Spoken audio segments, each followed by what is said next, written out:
Thank you very much. Thanks everyone for coming. It's quite a full room. So I'm ready for my first slide, please, Ollie. So, renters' rights. What's come in? What does it mean for us all? It is the biggest reform in certainly my generation. It's looking to strengthen tenants' rights and securities, and obviously it's going to bring an awful lot of change for us as agents and for you as landlords. So the purpose of it, they're hoping to improve fairness for tenants, raise standards, reduce poor practice and discrimination, and modernise and simplify apparently the law. But yeah, we'll see how simplified it is when it gets here. So the main change that we're facing now is the no fault Section 21 notice. So the notice that we serve at the minute is a Section 21. We can serve it at any point and ask a tenant to leave. That's changing. We're not going to be able to use that notice anymore. It's going to be the Section 8 notice, and you are going to have a reason to ask a tenant to leave. Having said that, in the 25 years I've been at Clubleys, we've not asked tenants to leave unless there's a reason. There's always been a reason, whether it be they're not looking after it, non-payment of rent, landlord wants to move back in. I know there's a lot of agricultural clients that we have. If they've got a property and they have a farm worker that they want to move into a property, they will be able to do that as well. And tenants will hopefully feel safer, more secure in properties moving forward. So all tenancies are going to become rolling tenancies. So at the minute, we'll generally sign tenants up for a 6-12 month tenancy. They're just going to be a rolling tenancy. So we'll move them in on month 1 and they can give their notice at any point. It must expire on a rent date.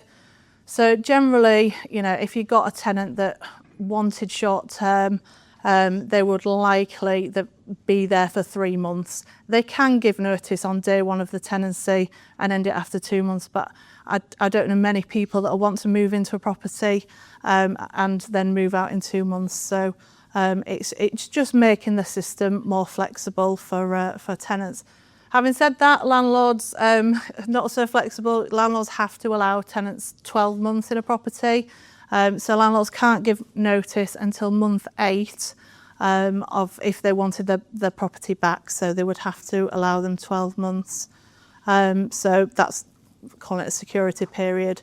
And after that, when you do want your property back, you will have to use the Section 8 notice. And again, Anna will go through that Section 8 notice with you and all the different reasons that you can get your property back.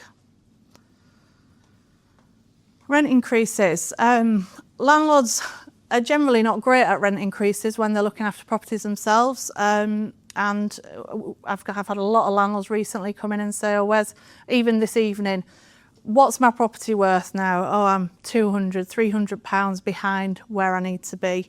And generally like their tenants, so they don't want to increase the rent to an unaffordable level.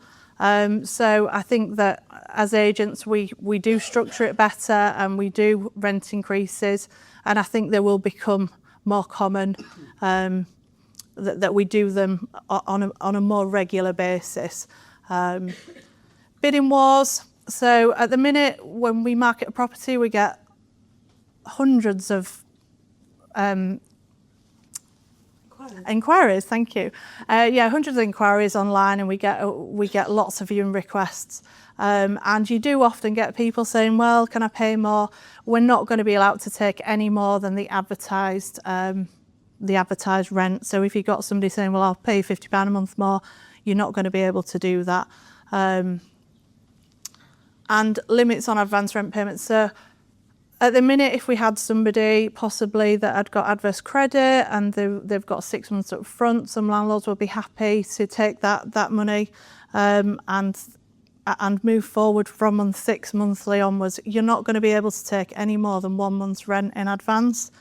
So at the minute, we can take a week's holding deposit, which is what we do when we start the referencing, and then we take the remaining month's rent just before they move in, and that is all we're going to be able to do. So we will still be able to have guarantors. So if there are applicants that have difficulty getting through the referencing, we can still take a guarantor on that as well. So I think it's probably always been unlawful to discriminate, but they're stepping that up a little bit. So we never have as an agent. We will always consider any application that we get in, whether they've got children. We try to with pets, but yeah, pets is the biggest talking point apart from the Section 21 going. I would say that pets is the biggest question that we get. We can still look at applications and we can still say this person's got 2 dogs, this person hasn't got any dogs, and you still are able to choose which application you move forward with. Should that tenant then say to you, I'd like a dog, you've got to consider that, and unless there's a reasonable excuse for you not to take the pet, then you will have to take that. You have to reply in writing within 28 days of them asking for the pet, either agreeing to it or not agreeing to it, and they can take you to the Ombudsman should you refuse the pet and they think that that is unfair. So we will obviously make sure all our adverts and processes are compliant, because I love webinars, so I'm great on compliance. Decent home standards applies to the private rented sector. It's coming in 2035, the decent home standards, but that's not to say that we're working towards 2035. It's a long way off, but we still need to provide decent homes. We still need to address mould issues, damp issues, which we have always done as an agency. The council, Chris will be chatting to you about the damp and mould, but we must, if a tenant is reporting damp and mould issues, we must address it and we must try and educate them if the issue is arising from how they're living. There are time frames that landlords need to carry out repairs. It's generally a reasonable time frame. I know sometimes contractors are hard to find for damp issues, but yeah, you just need to carry them out in a reasonable time frame. And as Chris will tell us later, penalties for non-compliance are, not very nice. So the government at the end of the year are proposing that they are going to create a portal where all landlords will need to register as landlords each property that they've got, and they will need to register with an ombudsman. At the moment, we don't know whether we'll be able to assist in registering with the database or the ombudsman. I suspect that landlords are going to have to do something. We as agents will obviously make sure you as landlords have done what you are required to do, because we will need your reference number, your property reference number, because we will need to put that on all our advertising materials. So, and yeah, you need it to legally rent your property out. And again, the council, they've got stronger powers for fining us. So, so yeah, we'll definitely be steering clear of that. So, less flexibility for possession. Is there, landlords generally don't want the property back for no reason. So we can still get it back for selling, we can still get it back for you moving back in, we can still get it back for antisocial behaviour. It hasn't really changed, it's just our process that has changed. There will be some fees involved with the registration with the schemes and the ombudsman, but that's just to be expected. Rent increases are going to have to be served on a Section 13 notice, which is what we currently do. We've always done it on a Section 13, and they will need 2 months notice. And I'm sure all of you that we've done it rent increases for, we've always given 2 months notice because we felt that that was fair for a tenant to plan and budget.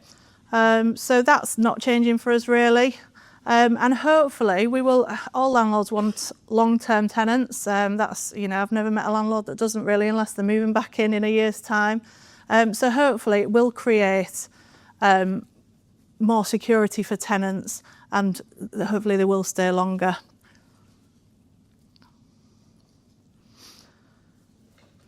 So yeah, the reform is going to create a clearer, more consistent framework for everyone. We're all good landlords in this room, you know, that you wouldn't be here if you weren't. So I think this is just to sort of educate you as to how the rules are changing, but we will guide you through every step of the way. Higher standards help attract reliable long-term tenants. That's we see it all the time. The better standard of the property, the better standard of tenant that you get. Compliance strengthens reputation and reduces risk. Well, we've got a great reputation, and we're on it where it comes to compliance. We do a lot. We do a lot of compliance. So, right preparation, the transition can be smooth and beneficial. So I've done an awful lot of preparation for this. I've done hours and hours of webinar courses. So I feel like I know it inside out, and I can't wait to just get that transition done. When the law comes in on the 1st of May, we're going to have a government leaflet that needs to be served on all tenants and guarantors.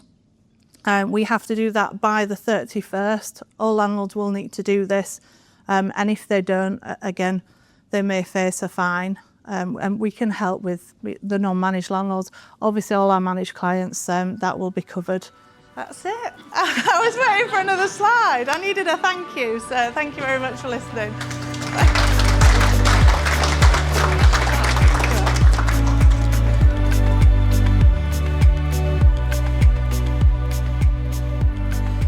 Hi everyone, I'm Anna. Can everyone hear me at the back? Okay, perfect. So I'm a solicitor and work at James Legal Solicitors, and Sam's very helpfully gone through the Renters' Rights Act already, but we will be talking about the court process today.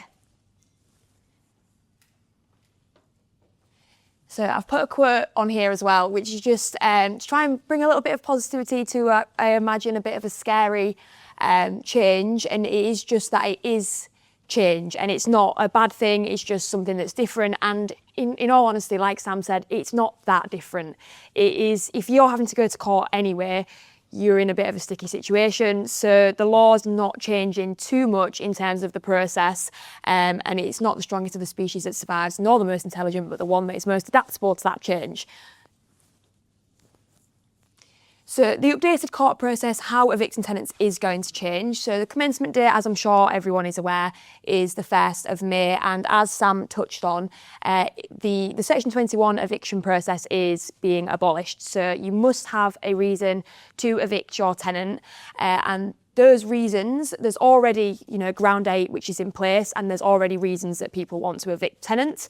What the government have done is added a few more reasons. So that's going to cover the fact that if the tenant's not done anything wrong, there is another route that you're going to be able to take.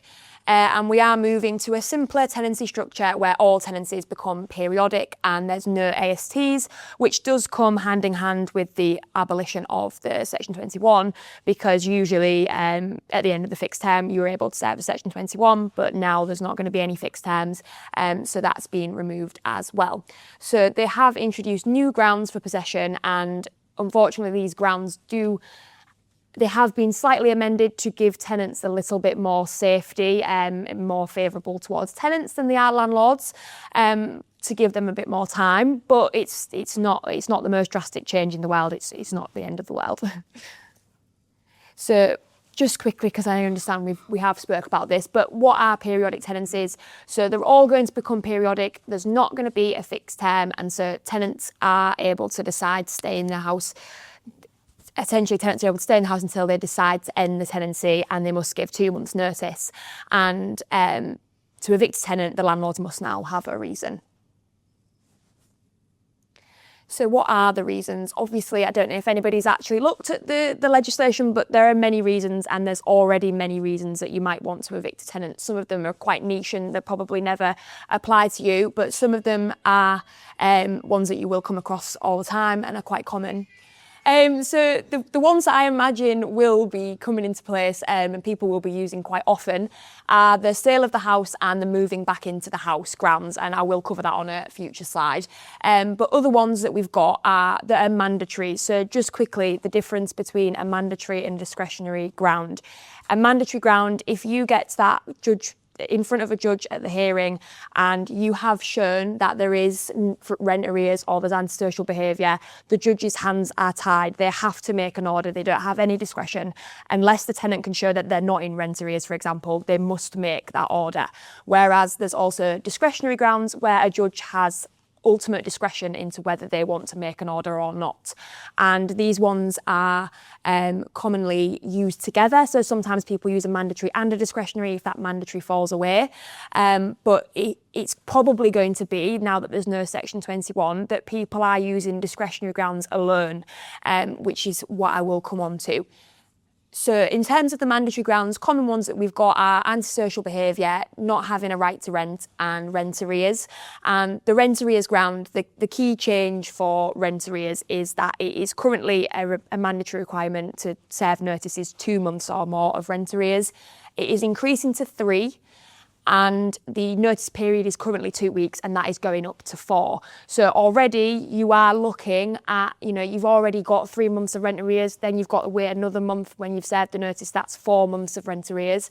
And if they still don't vacate at the end of that notice period and you do have to make an application to the court, then we are looking at probably, because the court is going to become saturated, we normally say 4 to 6 weeks. I think we're going to probably start saying 8 to 12 weeks before we get a hearing date. It is just a prediction, I don't know, but everything's going to have to go to a hearing. So, you're looking at a longer period without rent, so it's always something to keep in mind. And as for the discretionary grounds, things like rent being paid late consistently, breaching the tenancy, and antisocial behaviour is one or the two. So for the sale of the property, which I imagine most people, if the tenant has done nothing wrong, but they simply want the tenant out, like Sam said, people in this room are not the ones that the government have targeted this law at. It's not you guys, but you've all probably got a reason why you want to evict someone, and it probably is the sale of the property or moving back in. So it can't be used in the first 12 months, as Sam said, and 4 months' notice is required. So they do benefit from a 12-month protected period, and I'll come on to the evidence that we're going to need to show this ground shortly. So the legal requirements that are in place right now are not changing particularly. They're all staying the same. So the requirement to protect the tenant's deposit, as Clubleys already arranged and will, as we said, always follow. If it's not protected, this will still prevent landlords gaining possession like it does currently. And there's the addition of the requirement to register on the private rented sector database. And not doing these things are going to be hurdles to obtaining possession if you've not done them. So it's still the same. You need to just make sure you've got all of your documents in order. And they have made clear that you are going to be able to rectify that. So if it is, something that you do miss, there is going to be an option to make sure that you then register after the said date, and you can then gain possession of your property back in the future. So they have thankfully made it clear that you'll be able to get your house back at some point. So as I've discussed, evidence is going to be a key factor if you do get to the point, unfortunately, where you need to serve notice and evict somebody, because you are going to need to evidence the situation at hand. So currently, rent arrears, you'd always be evidencing that with a rent statement, and that's not changing.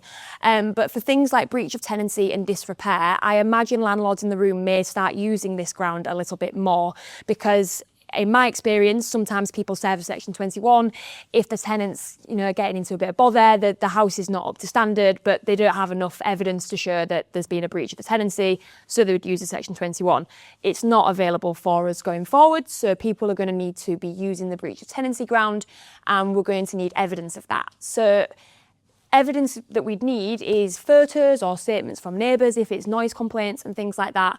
But something to keep in mind that the court regularly raise is that one photo from 6 months ago is not going to be enough. It needs to be reasonable to be able to evict that tenant. So it needs to be continuous breaches, or if it's not continuous, we need to be able to show something that is, evidence that it's impacted the neighbourhood in such a way that it must order possession. And judges are very tenant friendly. So I would say that the evidence does need to be recent and continuing in these circumstances. As for the sale of the property and the moving back in ground, it's not being confirmed by the government that there's going to be any mandatory evidence that you need to supply. I think on purpose to make it flexible, because they appreciate people might show this differently. But what we imagine it's going to include is we're definitely going to need evidence of instructing an estate agent or a solicitor to put the house up for sale.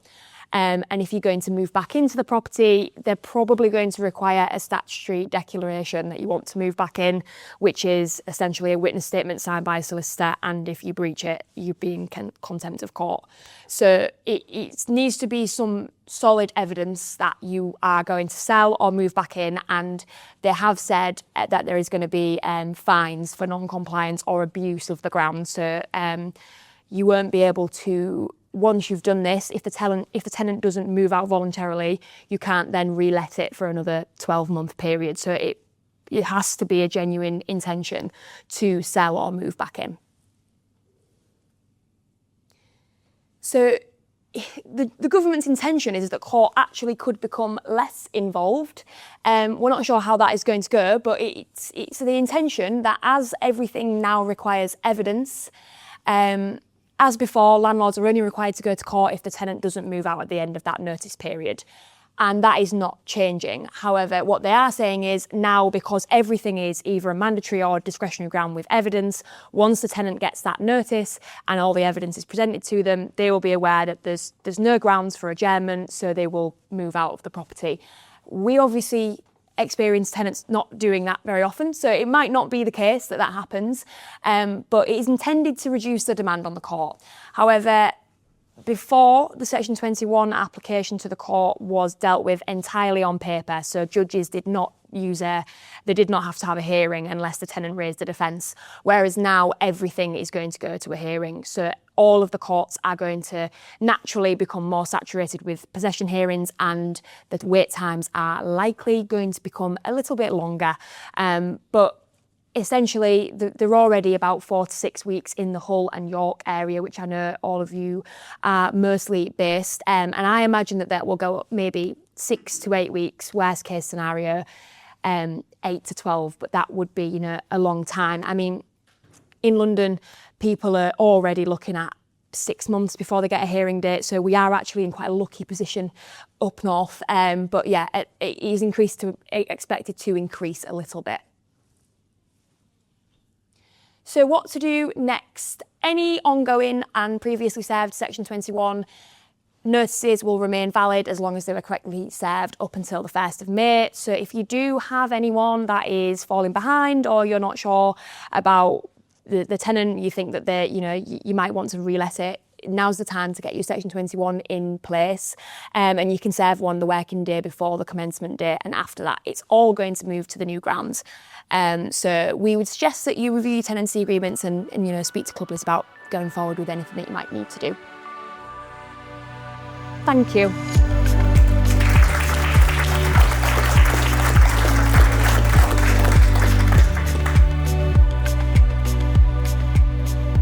Afternoon, everybody. So I'm Chris Dunnachie, and I'm the manager of the private sector housing team in the council. Now, what does private sector housing mean to any of you? Because it means nothing to me. So really, we're the old environmental health team. So it is the private sector enforcement team. So we stand under public protection.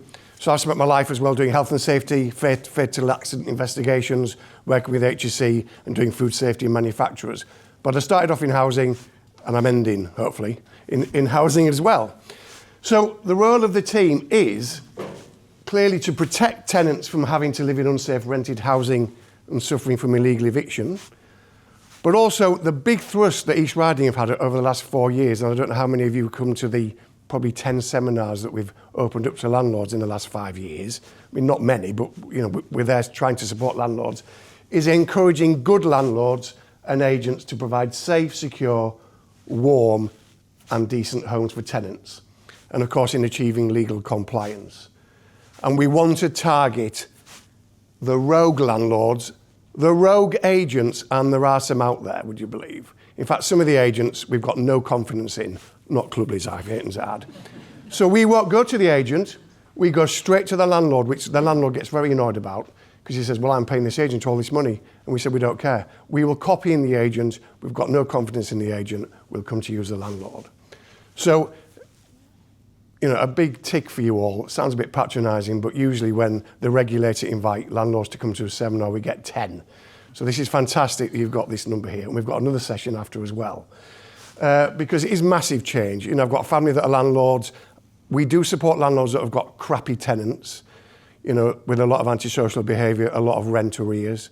We will support them in that in evidence gathering. We can get warrants in to go in and support that depending on the circumstances. But ultimately, isn't it, the most successful landlord is a long-term secure tenant who pays the rent regularly. It's their home in the end. It's your house. It's not your home. That's the big difference. And for a tenant, you know, you put all your life into a property and then can be evicted after with no notice. You can see why that eventually, you know, the securities come in there. I mean, I do take the view, of course, there were no tenants without landlords, are there?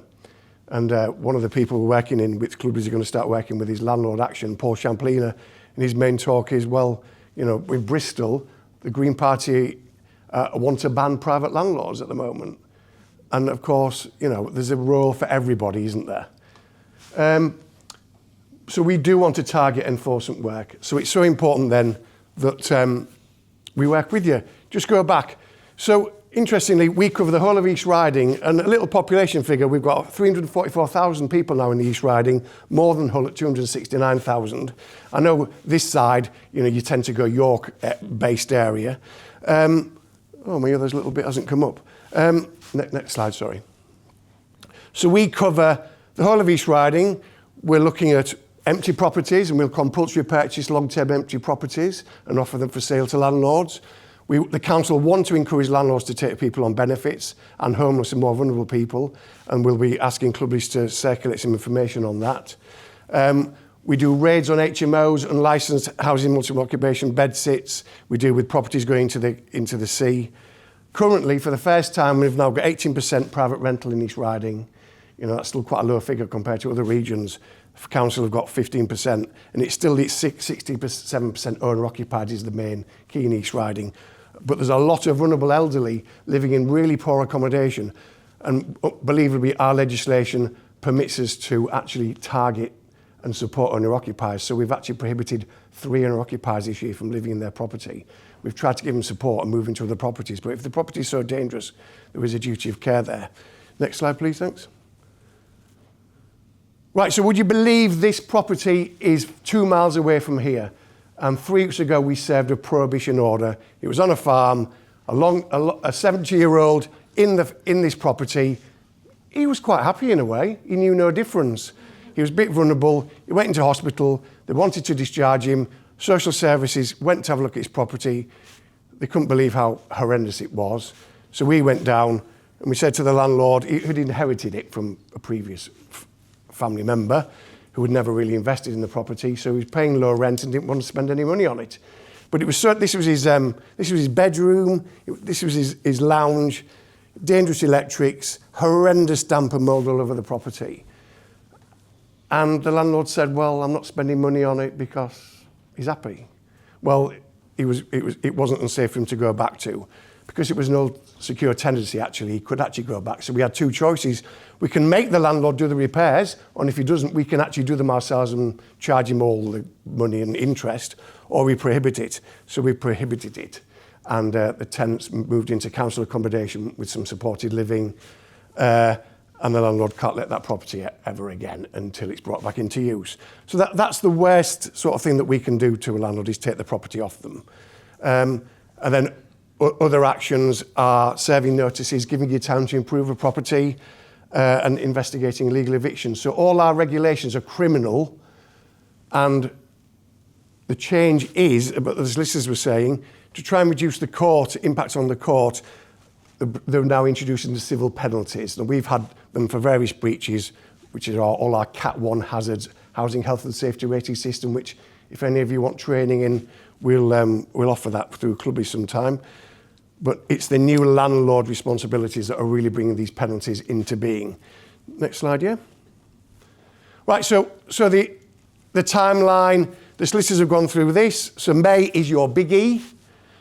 Late 26 is the digital database. Now we have, unlike health and safety and food, where businesses have to register, we've got not a clue where landlords are. We've got even less of a clue where tenants are. So we're going to finally find out in December. So when you start doing to the portal, so we can see all those little landlords that we've got no confidence in, and we can start to search them on the spreadsheet with all local authorities, and we can start to target the ones that we've got no confidence in. I'm not going to talk about the decent home standards because it's not going to come until 2035 at the moment. So we're not even interested in that.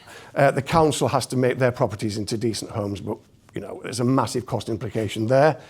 AWAB's law, the damp and mould, we thought it was going to be in now, so we've been preparing landlords for this, and we still don't know when that's coming in. But damp and mould, I'll come to in a minute, is just as important to make sure it's resolved and taken out of a property. New EPC requirements, which we'll talk about later. Again, the goalposts keep moving backwards, and the review of this housing health and safety rating system, which won't really affect you practically.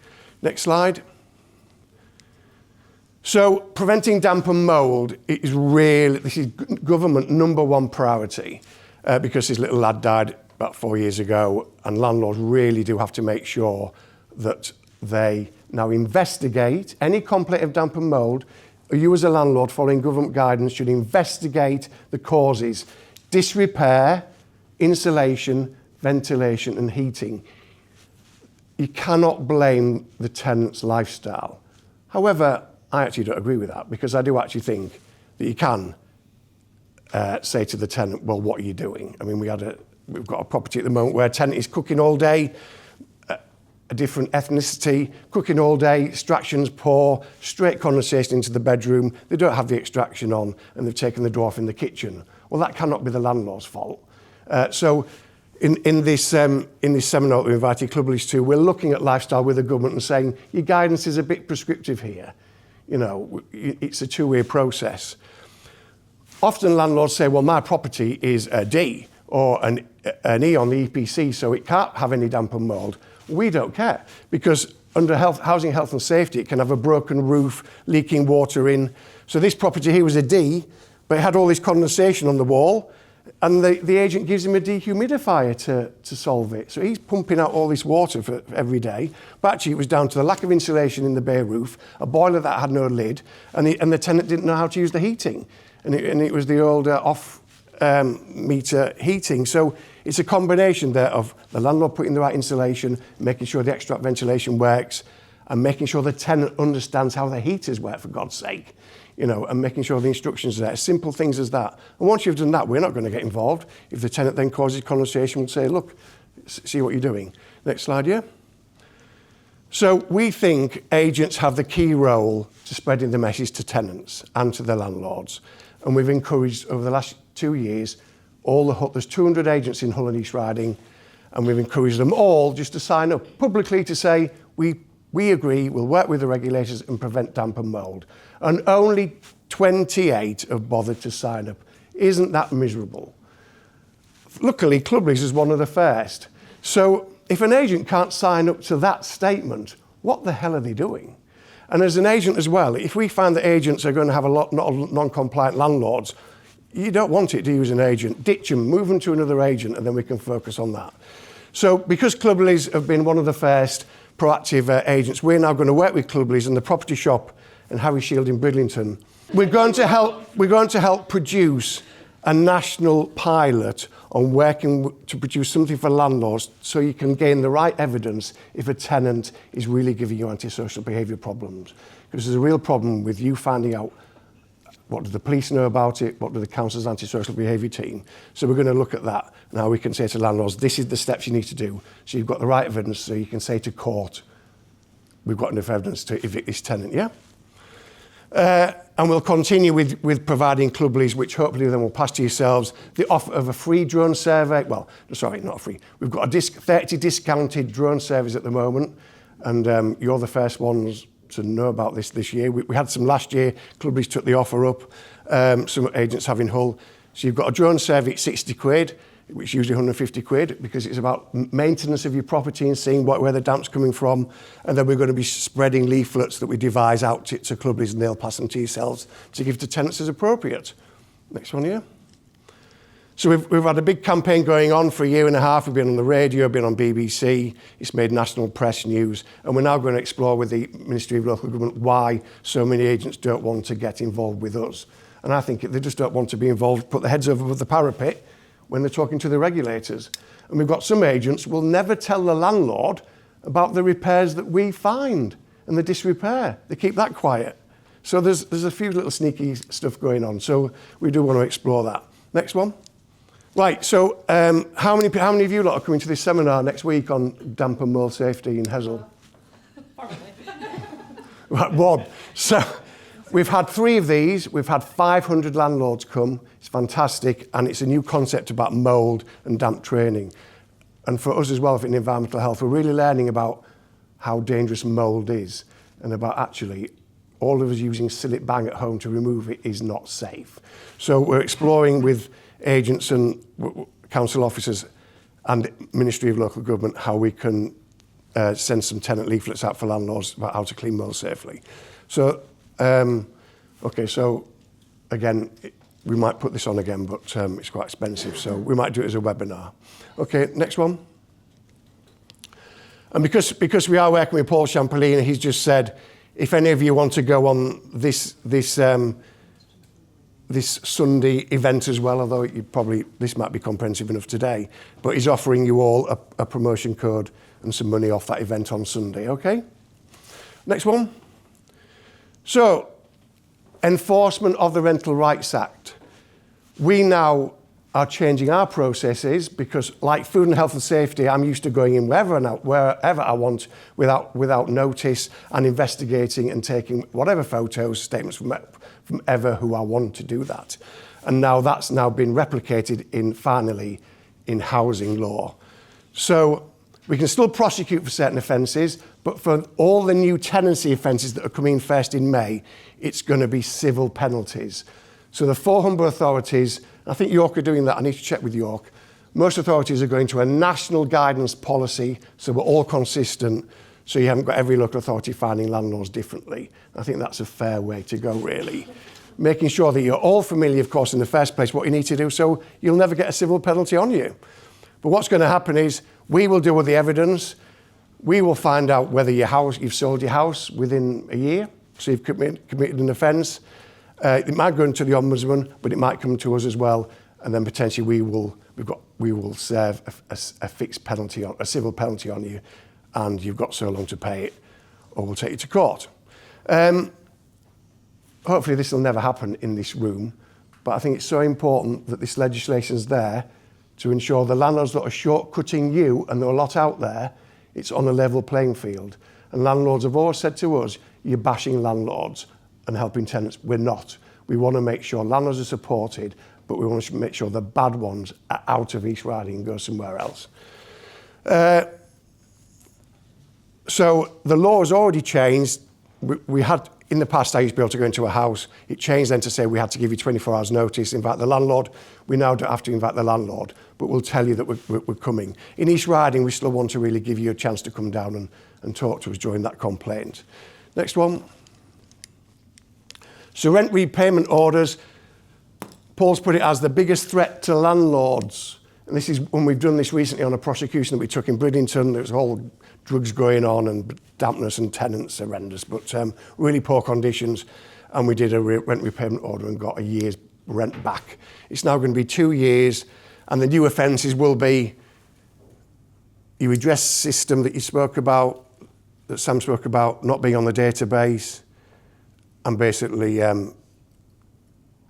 lying about what your properties are and how they're occupied. So that's an area which will be looked at as well. I don't know if solicitors want to say anything on rent. I mean, it's your full rent, isn't it, for 2 years that the tenant can get back? Yeah, I believe. Yeah, that's right. Yeah. Yeah. Again, a deterrent. Next one. And then we can now do civil penalties from £7,000 to £40,000 for tenancy offences, database marketing, property standards. So we were the first council last year to do a civil penalty on electrical standards, and we've got the electrician in the room. So the landlord didn't have an electrical certificate, really dangerous electrics, tenants really vulnerable, and we went through the government matrix. Guess how much we put a civil penalty for that breach, not having a certificate and not renewing a certificate when you knew we needed one. What do you reckon? I do hear of landlords receiving fines, but it's generally on the £3,000 I've heard. Yeah, so the government matrix, 17,500. We fined that landlord, but you're quite right. We cocked up a bit on the evidence. We didn't get a statement from the tenants. The elderly landlord said he was very old and he didn't understand what was going on, a bit of sympathy. And we hadn't actually got, most authorities hadn't got, changed the policies according to new case law. So in the end, that was reduced to £3,000. We then had the next one reduced to £7,000. But that's a lot, isn't it, for not having an electrical certificate? So just get your house in order. Sorry? What do you do with the money? Well, first of all, we have to get it. No, first of all, we have to get it, but the money is there, designed to then go back into enforcement work, which would include education of landlords. But because the council finances at the moment, the money goes into a black hole. So we've said to the government, it has to be, and as most authorities, the government has to make sure it's ring-fenced for enforcement work. That's what we're saying. Yeah. But again, we're coming to EPCs. East Riding gave landlords 4 years to make sure they weren't letting their properties to an F or a G. 5 years we gave you to comply. We then told you we were going to serve fines. We then visited a lot of landlords whose properties were still an F and gave them a chance to comply. So in the end, we've only served 7 fixed penalties on 7 landlords because everyone else, through working with you, has become compliant. So at the moment, you can say it's not a money grabber thing, but potentially for a lot of authorities, it could be. But there again, I always say, well, if you're a decent landlord, you're not going to get fined anyway. You know, so next one. So implementation, we've already covered that. I think the biggie is March, this information sheet that is coming out, and it's fantastic you're going to send that out to everybody, because if you don't send it out to your landlord, potentially they can complain to us and we can start looking at that. And we've got better things to do. Then tenants are going to be issued guidance in April, and then 30th of April, the last day to serve the Section 21. Yeah, next one. So really the first steps is, I mean, if you're doing this already, it's all on the website what you need to do. Just click on renters' rights, landlord guidance, and it all comes up. Everything's there for you to comply. Next page. So the government are definitely going to produce this information sheet, and we'll be sending it out all over the place as well. And we'll be testing various landlords and agents to see if they've done it. And then all the published guidance will be there for people to look at. Next one. So I think that's me over. So thanks very much. And please never be frightened to contact us. We would really welcome a landlord, if you dare, to say, our property, we're concerned about this, we're concerned about that, especially with damp and mould. And we'll come and have a chat to you. It's a massive tick. I mean, if we then come find it's really dangerous, we'd actually say to you, but we'll work with you to improve. We'll work with your agent. So really thank Clubleys for inviting us down. Thanks very much.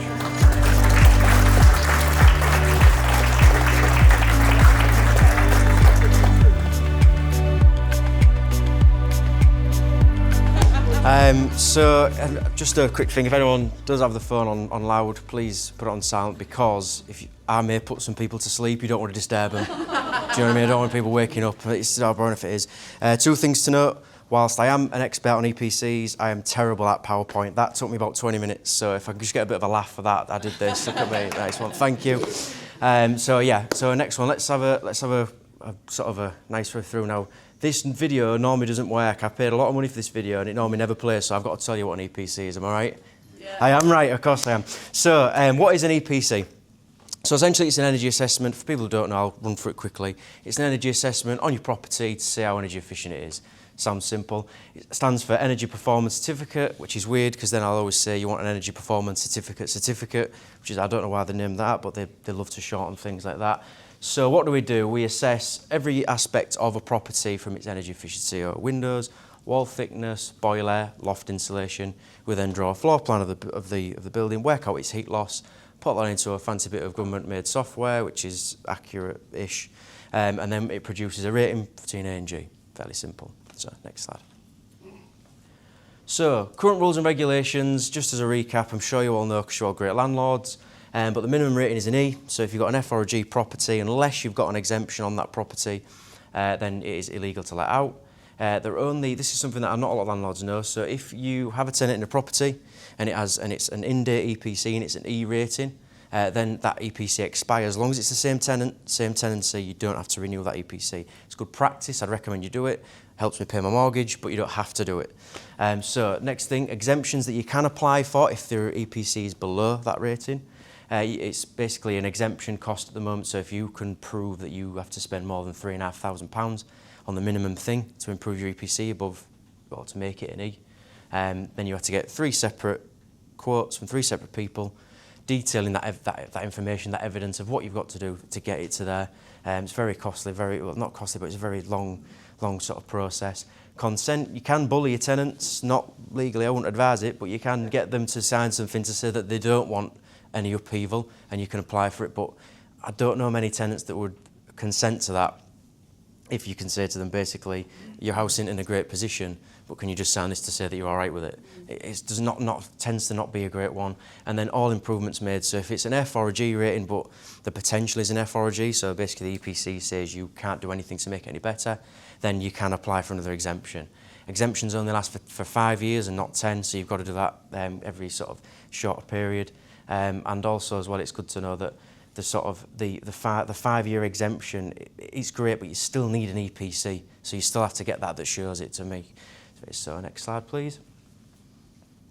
So confirmed regulation changes. So the government a couple of weeks ago released basically like a part response to the consultation.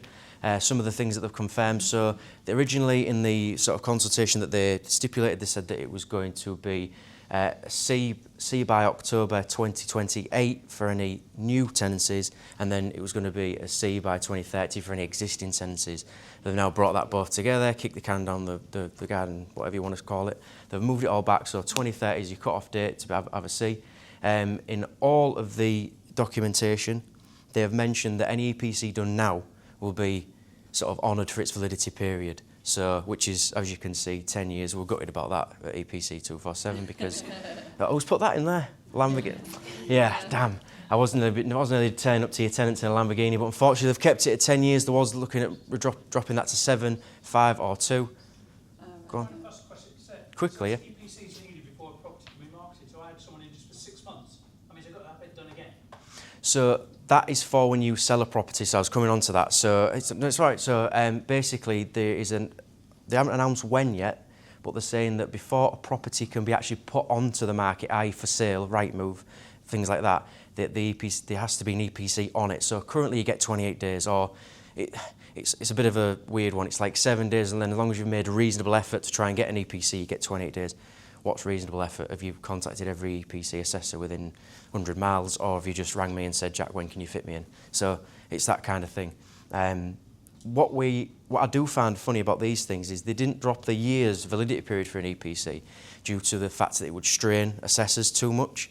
Well, I'd happily be strained. So, but that was the reason why they didn't drop it. But then they did release this and said that there is capacity. I'd argue that puts more stress on assessors because a lot of agents, Clubleys is one, obviously.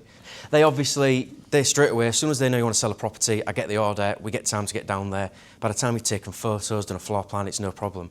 But I do have a few estate agents, which I won't say which ones, but that even now say, Jack, can you get this EPC done today? Because Rightmove are going to take it off the market. You've had 28 days, and you could have sent me at any point, and now turnaround's like a week. So, you know, easily could have done that. But it's just something to keep in mind, obviously, for the sale of it, is that it's good to have it in place so that you're not delaying that when it comes to trying to sell it. And the cost cap exemption, so before where you had to spend only 3,500, they're moving that up to 10. The proposed was in the document 15,000, but they've moved it down to 10. So if anybody says, oh, we've campaigned really well and we've got it down from 15 to 10, it was never going to be 15, it was just an idea that they put forward. So that's the sort of current regulations that they've released. Those are the key ones. There's a few more sort of like minor ones. They have mentioned a few times in the documents, nothing sort of definite, but a lot of rural properties or properties that are in protected areas. They're going to protect a little bit more because they realise that getting to a sea is obviously not going to be as easy as it is if it's a brand new flat built in the centre of a town.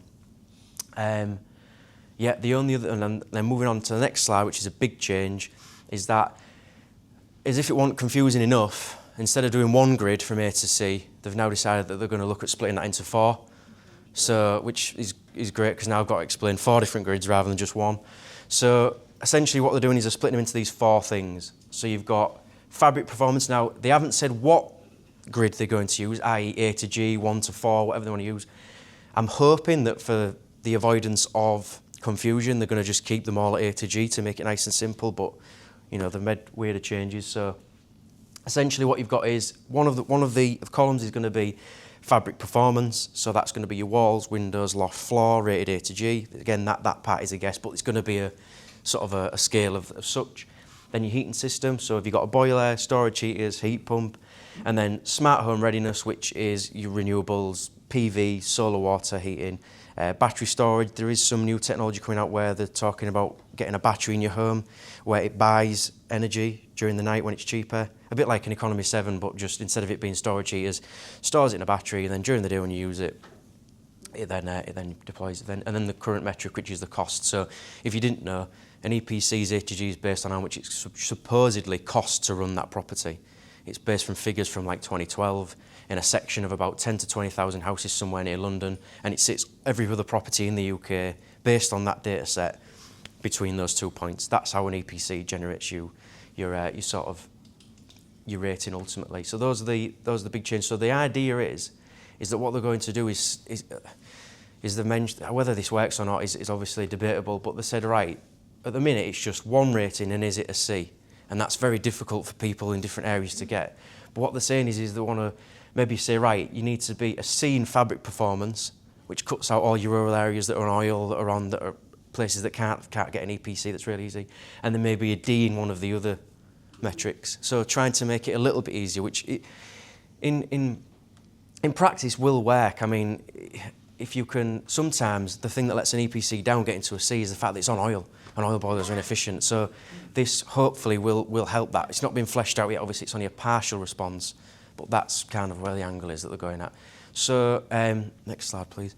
So moving on to the next one is how difficult is it to get a grade C, which is the biggest question that I always get. And the short answer is very. So we're lucky. Next.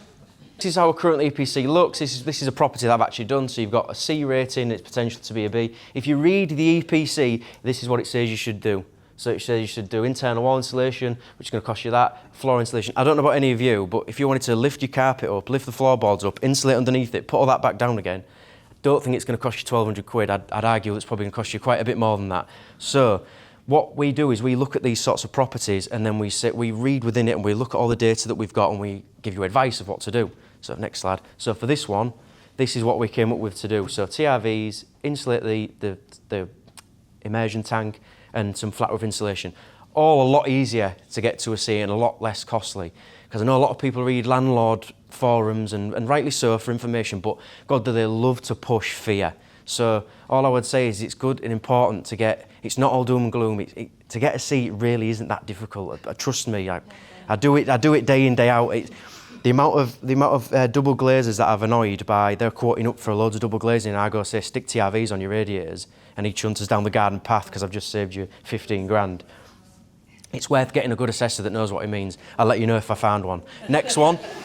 So next one is, I love this one because this is actual job that we've done. So again, 1 point away from a C. This is what it says to do. Internal wall, floor insulation, solar water, solar PV. Again, my job is to get you to a C as cheaply as possible. So for this property, all we did was put 300 mil in the loft. So you read the EPC and you instantly think, oh my God, I have to sell this, a great asset that I've got, I'm going to have to sell it because there's no way I can afford this. Get a good assessor in, a couple of extra 100 mil of loft insulation, job done, and that's how easy we can do it. So I just want to push on the importance of, it's not all doom and gloom. You can get a good assessor in there that can look at the property, assess the information that's in there, and then give you a good report, and it's not the end of the world. Now I am actually done. I am actually done.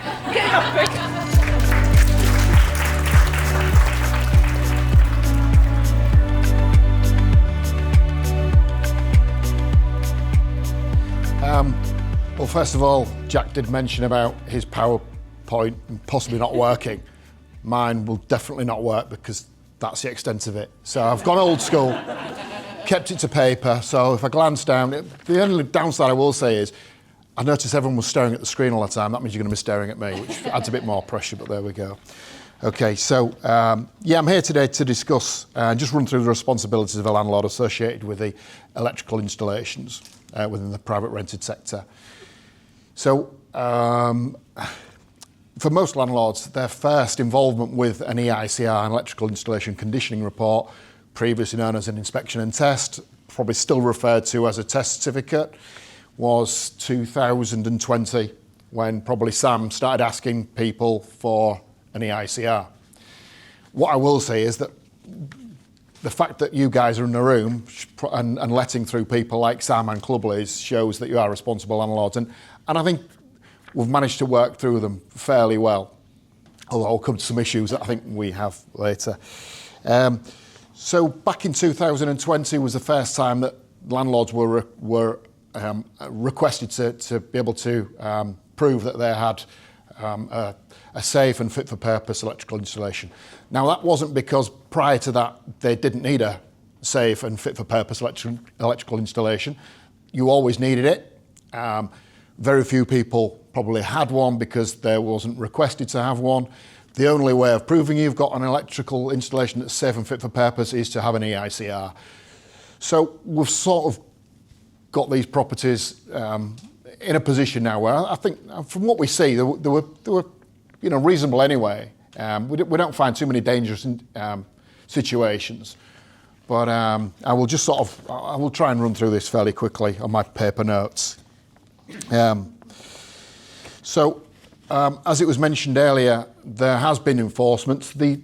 So from 2020, I believe there was almost like that you sort of mentioned, like a period of grace because the amount of properties that needed an EICR completing, and not many contractors registered and authorised to carry out these tests in the private rented sector. It took some time. Probably took us maybe 18 months, 2 years to get them over the line. Sometimes that's due to difficulties accessing properties. People are at work Monday to Friday. We work Monday to Friday. We can often be chasing tenants. Landlords are fine. Hand over the details. We can be chasing tenants maybe for 3 months possibly longer before we can get access.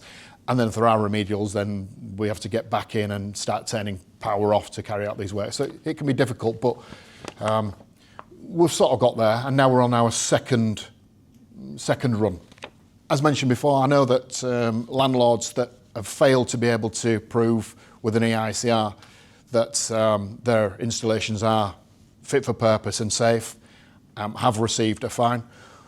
The one that I'm really familiar with was a friend of mine. I mentioned to Sam earlier, I got cycling with a guy, has a couple of properties in Hull, was asking me, does he need an EICR? Yes, you do. Do I really need an EICR? I said, yes, you do.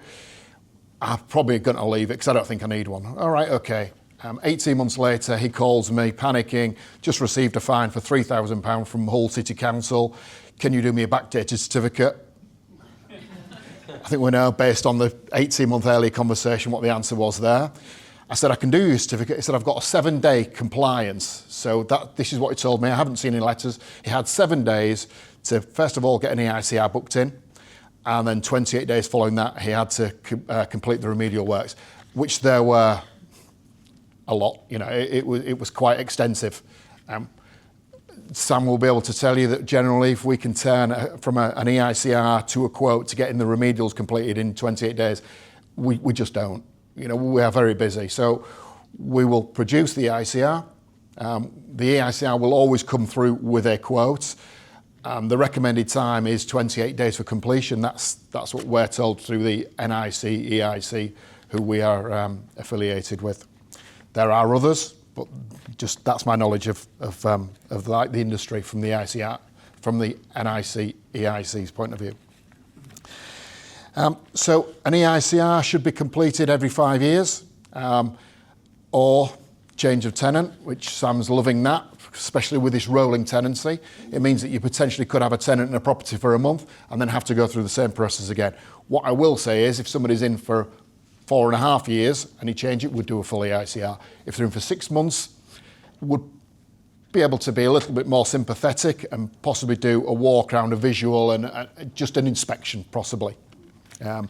And then reissue a certificate on the back of that for like the 4 years remaining on that, or 4.5 years remaining. So, unless there's another change of tenant, of course. The electrical contractor, so, we've not got exclusivity. The electrical contractor must be authorised and must be registered with, like the NIC, or another competent person scheme. They must also be registered to carry out EICRs in the private rented sector. Not all contractors are, very few contractors are. I think that there are very, very few in this local area. Certainly from my research of the last couple of days, and I looked into it, I was like, oh, we're fairly exclusive here. But so during during the completion of the EICR, we will start taking the installation apart, probably 10% of accessories removed to inspect the back of the socket, the wiring and light fittings, how they're wired, are they connected properly, and the methods that have been used. We'll also then get the meters out and we'll test for continuity and try and detect any faults or make sure that the circuits are good, so we can prove the circuits are good. As I've just been saying, any remedial works would be quoted by us. That does not give us exclusivity. We do not hold anyone to ransom to carry that out. Nobody's under any obligation to use us for those remedial works. Sam I'm more than happy, as happened in the past, Sam to pass our numbers on to landlords that can speak to either our office. If it's something basic, generally we run quite a good back office CRM system with all the details are on there of the departures if we find any.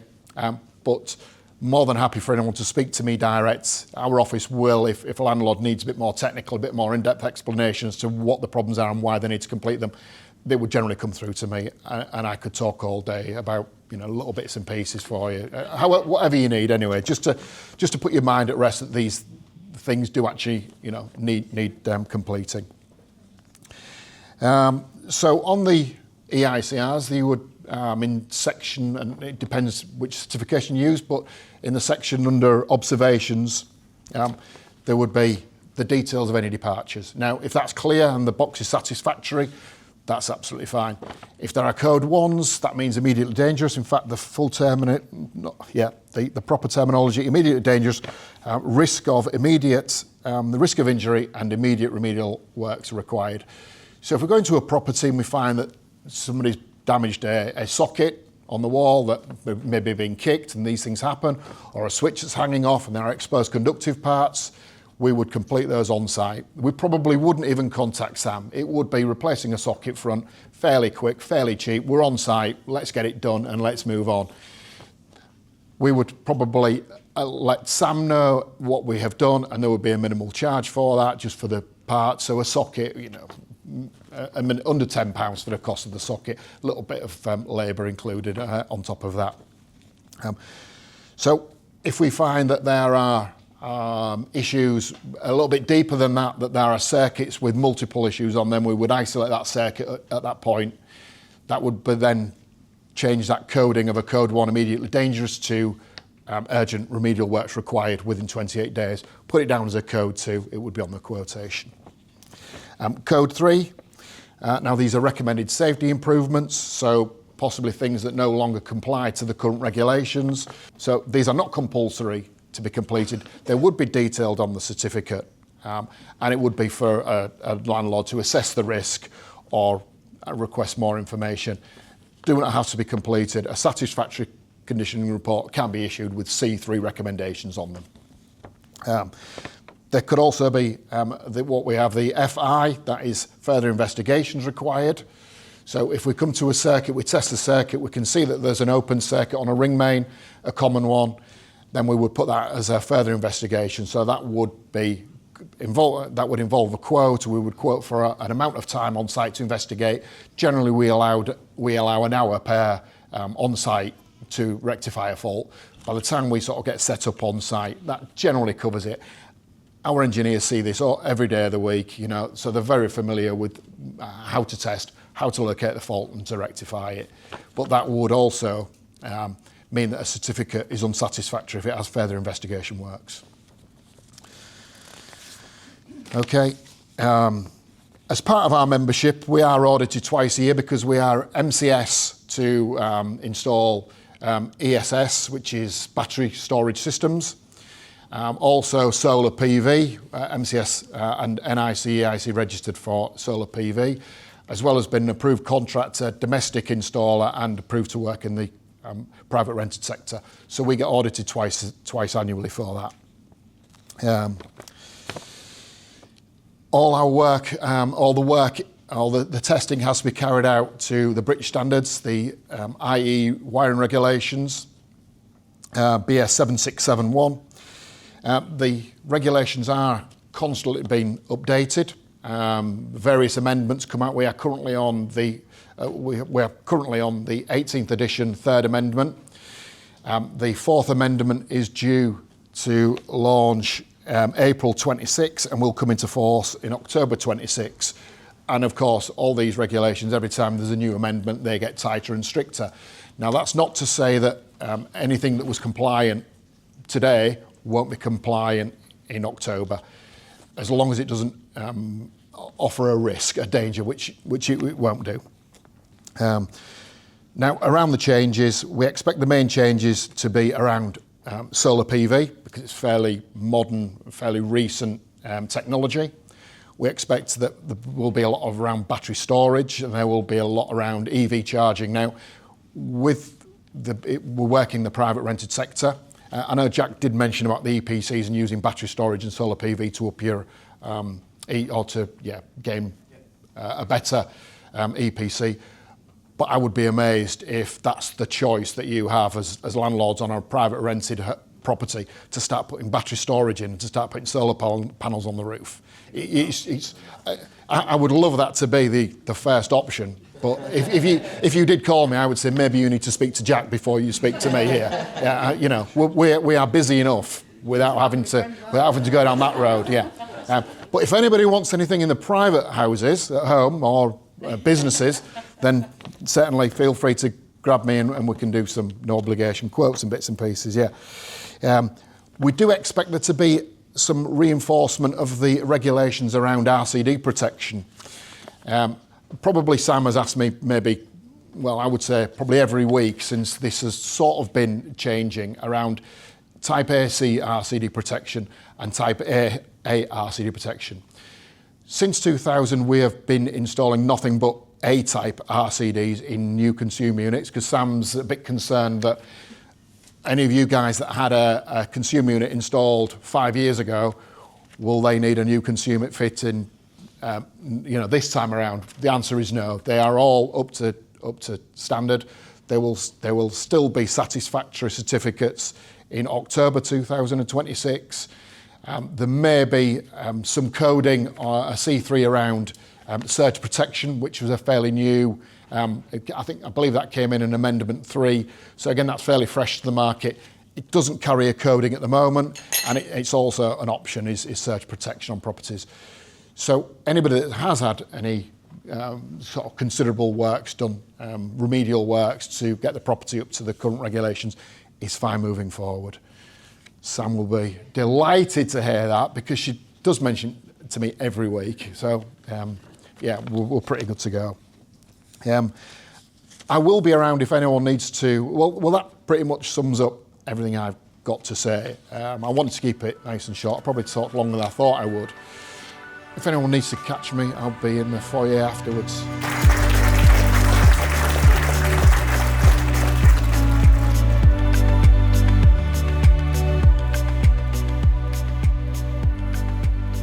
first bit, I was just going to do a little bit of a summing up of the Renters' Right Act and what's really changed, following on from what they've all said.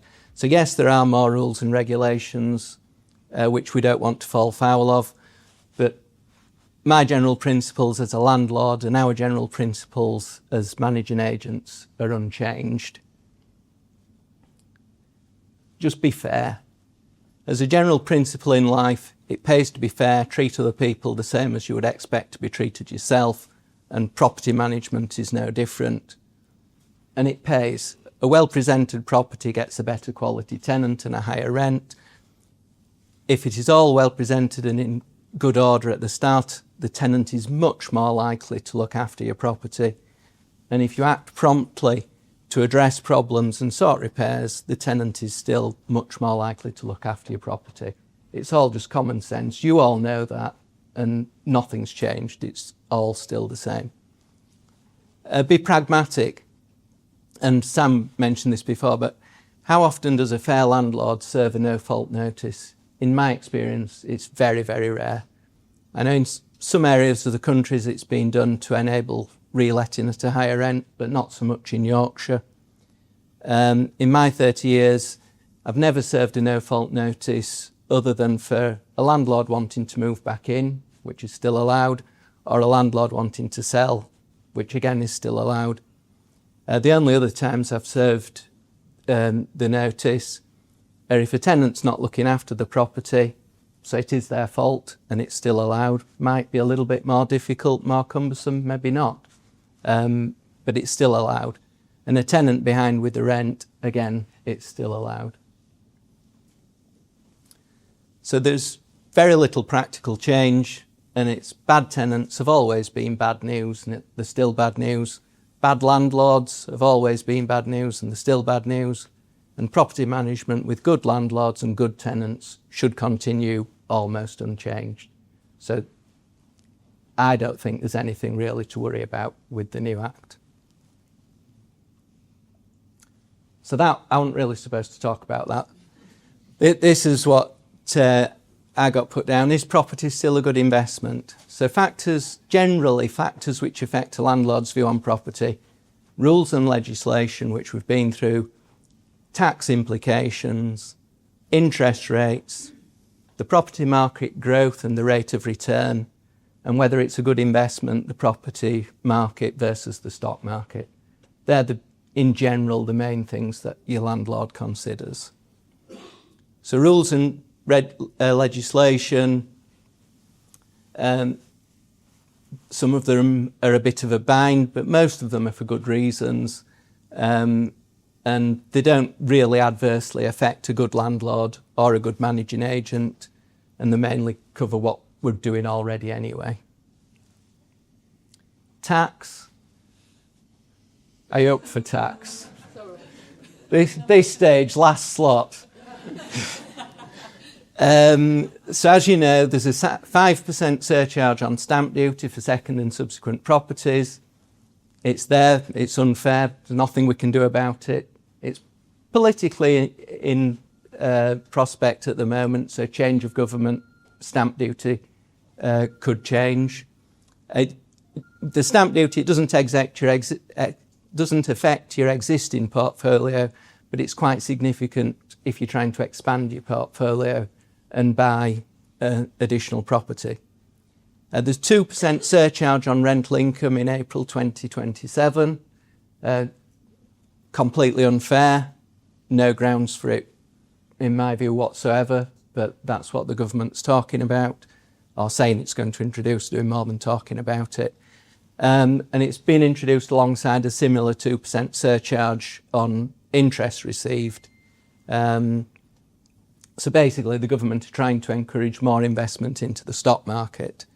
Capital gains tax at 24% is significant, but it only affects you when you're selling or downsizing your portfolio. It's not an annual or ongoing tax, whereas they were talking that they might introduce annual taxes for capital growth. So no one's done that so far. And most people who have property are hitting the 40% tax threshold So if your wage is getting taxed at 40% and your rental income and interest income's getting taxed at 42%, is 24% really that bad for your capital gains for something that you haven't had to work for? It's just the way the market's gone. Don't answer that if you disagree. So interest rates, we've had a generational low followed by significant spikes, now settled down to be in an area which is predicted to become the new normal. It is now at an affordable level to encourage property investment, but the Liz Truss spike, as we call it, has hopefully taught us that nothing lasts forever, and we should probably be a little bit more cautious. I think a lot of people got used to interest rates being low, very low for a long time, and the real world was a big surprise when they shot up to 6% or whatever it was. 6%? So property market versus stock market. So just a few graphs on this to start with. So interest rates, so you'll see back in sort of the 90s, it was around your sort of 4 to 6% in that sort of bracket and moved up and down. Then we had the 2008 crash, and when everything fell to next to nothing, and it stayed to next to nothing for ages. Everybody got used to it. It was great. Money was more or less free, and it was great, but it can't last. Nothing can last forever. And certainly no one predicted that it was going to shoot up to the levels it did as quickly as it did. And it caused a lot of difficulties for landlords who had got quite significant borrowings and had mortgages that were coming to an end of term, and it did catch people out, but nobody predicted it.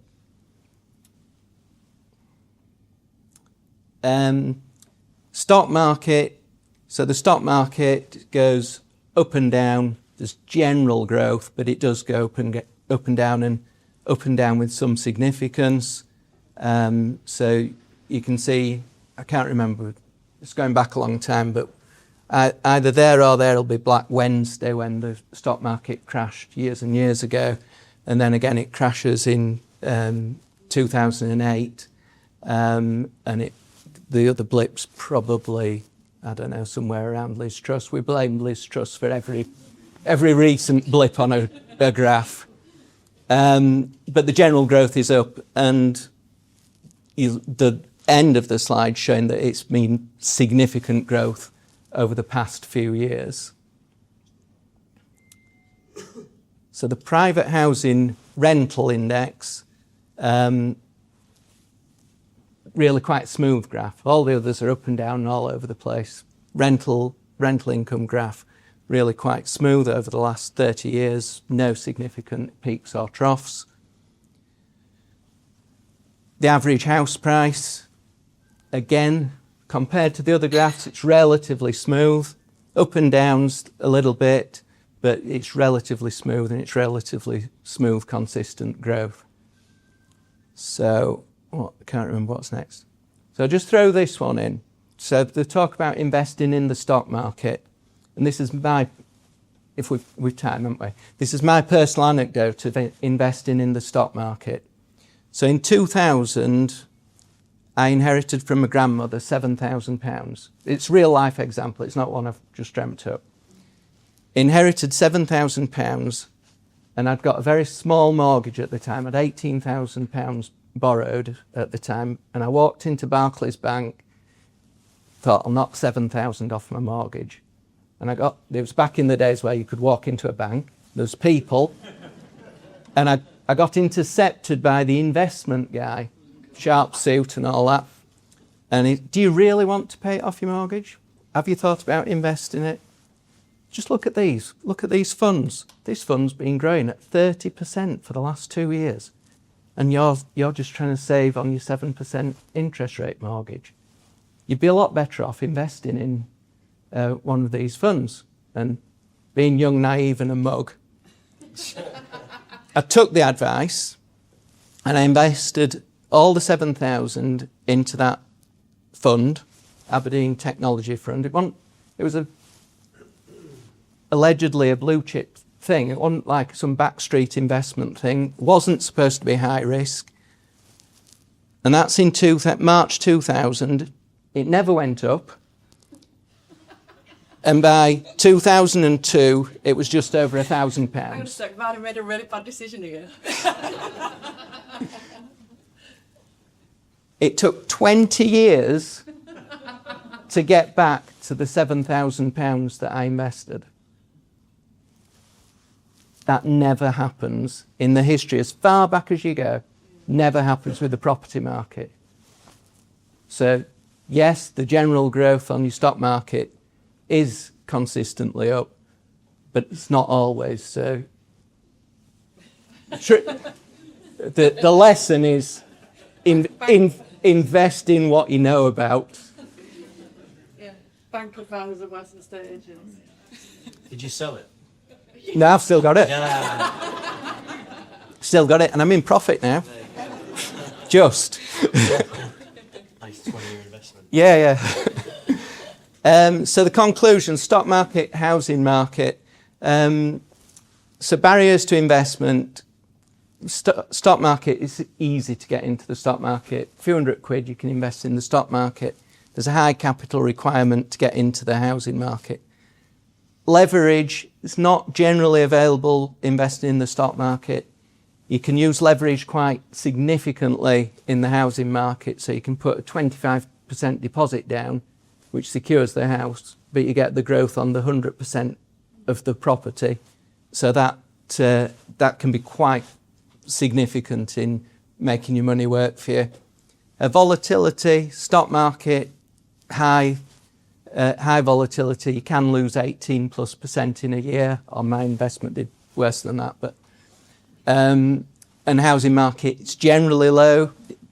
Housing market, don't get me wrong, it does move up and down a bit, but not that much in percentage terms, and it's usually strong growth. Liquidity, stock market is high liquidity, you can sell it in seconds. Housing market, low, takes months to sell, or obviously, if you come with us, it takes a couple of weeks. But costs, very low costs in the stock market, 1 to 2% management fees, much higher on the housing market. Time, it's a lot easier to be a completely passive investor in the stock market. It takes a lot more time if you're in the housing market, but if you use grade A managing agent at the end, then you don't have to use a lot of your own time, and you get excellent value for money. Income from the stock market, your income's usually dividends and it's usually reinvested. Rent can provide useful income in the housing market, particularly for paying mortgages. Resilience, this is my favourite. It's very poor in the stock market, in that when the stock market goes down, usually the value of your shares goes down and your dividends goes down as well. Whereas in the housing market, if the housing market's struggling or falling or not going up as it should do, generally speaking, the rental market's strong. So your rent carries on paying through the downtimes, which isn't generally the case on the stock market. And it's tangible. Stock market's very poor. You can't physically see anything for your money. Whereas housing market is good. You've got a physical property that can't just disappear. So which is best? It's all subjective based on the individual and the way you want to use your asset. In general, overall return, the stock market's outperformed the housing market over the last 15 years. In the previous 15 years, the housing market outperformed the stock market. But it's all irrelevant because it's what happens in the next 15 years or however long you want to invest that matters. And basically none of us know. And that's me done. Thank you.